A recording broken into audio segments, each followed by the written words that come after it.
Selamat siang. Kita lihat video ke 346 ya. Saya menulis buku terakhir itu tentang arsitektur perang. Jadi penjelasannya itu kira-kira begini. Indonesia itu ibarat negara ya. Kita itu kumpulan dari Bahrain, ya, Yerusalem, Israel, dan Iran. Itu dikumpulin itu jadi satu, itu Indonesia. Nah dulu ya, Indonesia itu dulu itu negara miskin dan nggak dianggap lah ya, artinya di ujung dunia yang nggak ketemu siapa-siapa lah. Orang kalau disurvei, tahu nggak Indonesia, nggak ada yang tahu. Oh iya, saya pakai nose strip untuk membantu pernapasan. Tetapi posisi Indonesia itu sekarang udah naik dan kita udah menjadi negara yang berpengaruh gitu loh. Artinya konflik di Indonesia itu ya mirip dengan konflik yang ada di Timur Tengah.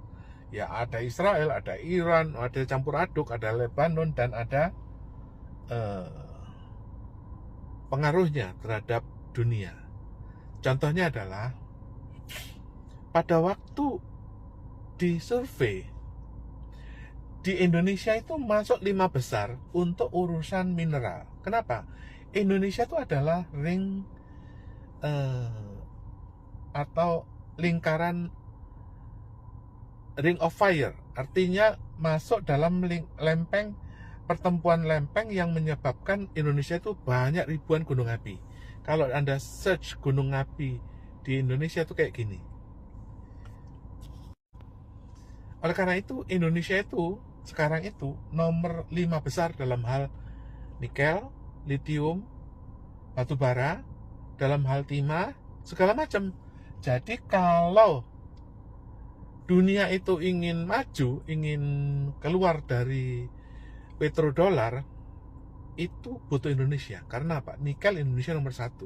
Nah, kemarin itu Indonesia bersalah karena apa? Karena kita menyelundupkan 5,6 juta ton nikel itu ke Cina, sehingga Cina itu menjadi nomor 1 monopoli mobil listrik.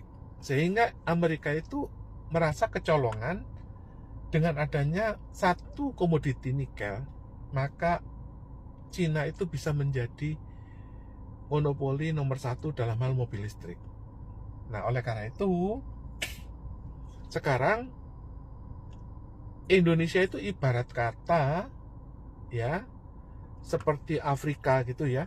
Kalau sudah kisruh ya, seperti katakanlah misalnya Burkina Faso, atau Anda datang ke Nigeria atau ke Mali gitu ya. Bagaimana cara memperbaiki negara ini? Karena kalau misalnya Indonesia itu kisruh dan miskin, itu nggak apa-apa ya.